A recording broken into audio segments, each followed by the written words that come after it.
Assalamualaikum warahmatullahi wabarakatuh. Perkenalkan, nama saya Ken Gracia Putri Jorista dengan NIM 212103010028. Di sini saya akan memaparkan materi teori media yang berjudul OK Analysis of Social atau analisis sosial. Nah, yang pertama ini saya akan memaparkan tentang pengertian analisis sosial atau ansos. Analisis ini artinya penguraian, pengupasan, pengkajian, telaah atau penelaahan. Sosial ini artinya sosial atau bermasyarakat. Nah, terus ansos adalah to description, untuk menggambarkan sebuah permasalahan sosial. Soccer is simple, it's default to play simple. Sepak bola adalah sederhana, namun untuk bermain sederhana itu yang sulit. Sama halnya dengan analisis sosial ini. Analisis sosial sangatlah sederhana, namun untuk memahami ansos menyederhanakan dalam memahaminya yang sulit. Analisis sosial secara sederhana dapat didefinisikan sebagai sebuah skema tentang interaksi antar memperoleh gambaran lengkap mengenai situasi atau realitas sosial atau masalah sosial secara objektif kritis dengan menelaah kaitan-kaitan historis, struktural, kultural, dan konsekuensi masalah. Analisis sosial akan mempelajari struktur sosial, mendalami fenomena-fenomena sosial, kaitan-kaitan aspek politik, ekonomi, budaya, dan agama, sehingga akan diketahui sejauh mana terjadi perubahan sosial, bagaimana institusi sosial yang menyebabkan masalah-masalah sosial, dan juga dampak sosial yang muncul akibat masalah sosial. Selanjutnya yang kedua yaitu tujuan ansos. Secara lebih rinci, analisis sosial berusaha untuk mendapatkan gambaran yang lebih lengkap tentang situasi sosial, hubungan struktural, kultural atau budaya dan historis atau sejarah, sehingga memungkinkan menangkap dan memahami realitas sosial yang dihadapi untuk selanjutnya dicari solusi permasalahannya, untuk menciptakan kemungkinan-kemungkinan bagi korban masalah untuk menentukan strategi yang akan dicapai. Secara pragmatis sangat ditentukan oleh tujuan perubahan yang akan dicapai oleh korban. Selanjutnya yang ketiga yaitu tahapan-tahapan analisis sosial menurut Elsam.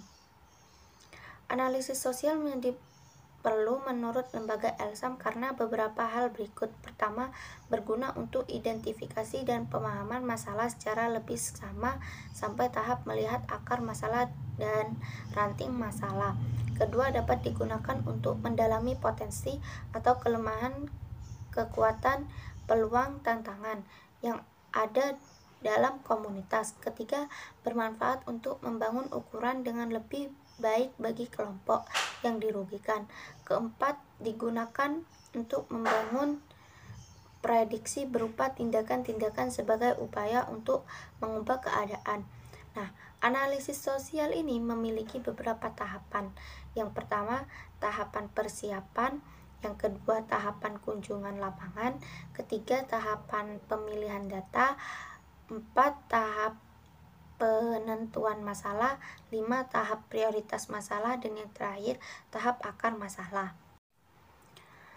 Selanjutnya, pemaparan materi yang keempat yaitu prinsip-prinsip ansos.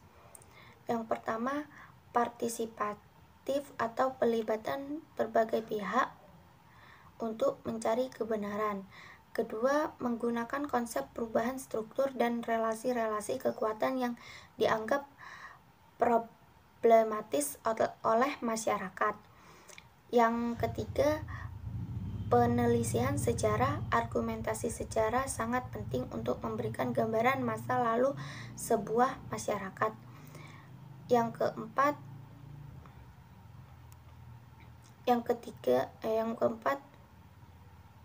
persoalan sosial jangan dianggap sesuatu yang given. Persoalan sosial merupakan hasil dari proses tertentu yang dibentuk oleh kekuatan tertentu dan untuk kepentingan tertentu.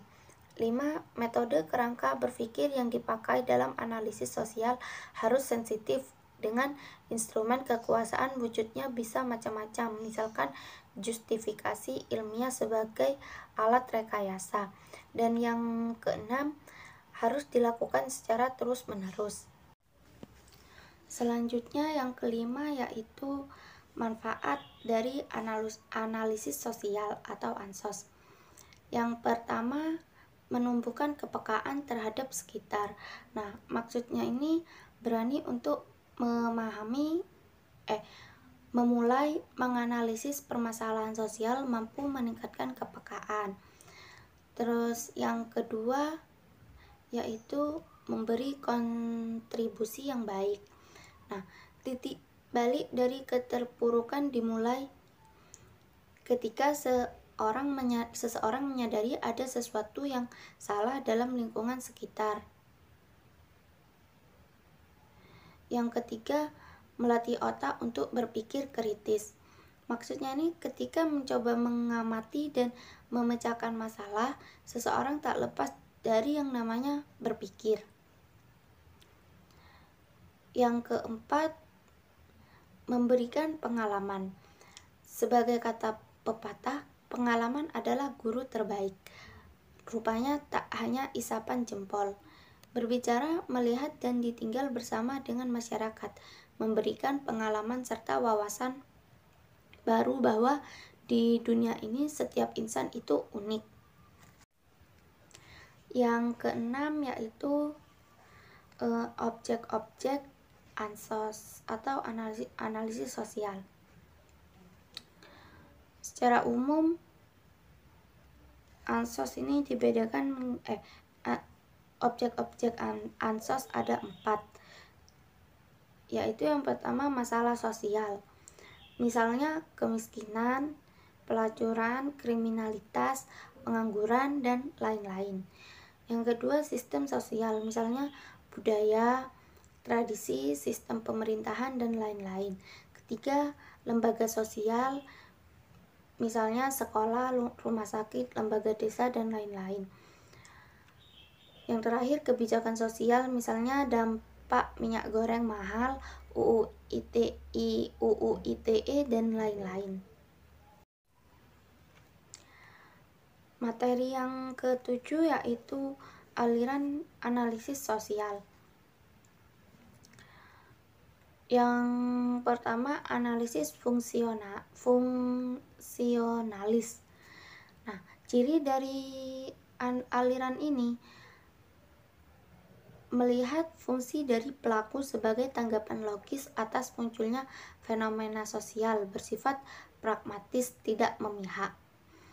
Yang kedua, aliran strukturalis. Ciri-cirinya ingin merombak struktur yang menindas, bersifat makro. Yang ketiga, aliran fenomenologis. Cirinya hanya mengamati, bersifat mikro, teoritis, dan visualis. Dan yang keempat, aliran humanis. Ciri-cirinya budaya dan kesadaran sebagai penyebab masalah, bersifat lokalistik dan pemecahan jangka pendek, sarana advokasi. Dan materi yang ke-8 yaitu langkah-langkah ansos. Yang pertama, memilih dan menentukan objek analisis. Maksudnya dari ini pemilihan sasaran masalah harus berdasarkan pada pertimbangan rasional dalam arti realitas. Yang dianalisis merupakan masalah yang memiliki signifikasi sosial dan sesuai dengan visi atau misi organisasi.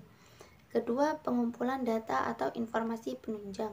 Untuk dapat menganalisis masalah secara utuh, maka perlu didukung dengan data dan informasi penunjang yang lengkap dan relevan, baik melalui dokumen media massa, kegiatan observasi maupun investigasi langsung di lapangan. Recheck data atau informasi mutlak dilakukan untuk menguji validitas data. Yang ketiga, identifikasi dan analisis masalah merupakan tahap menganalisis objek berdasarkan data yang telah dikumpulkan. Pemetaan beberapa variabel seperti keterkaitan aspek politik, ekonomi, budaya, dan agama dilakukan pada tahap ini. Yang keempat, mengembangkan persepsi.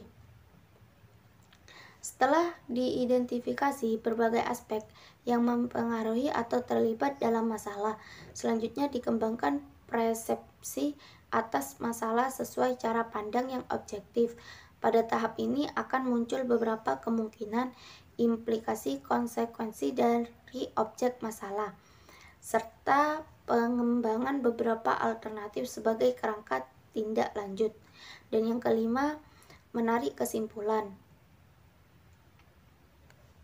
Pada tahap ini telah diperoleh kesimpulan tentang akar masalah, pihak mana saja yang terlibat, pihak yang diuntungkan dan dirugikan, akibat yang dimunculkan secara politik, sosial, dan ekonomi, serta paradigma tindakan yang bisa dilakukan untuk proses perubahan sosial.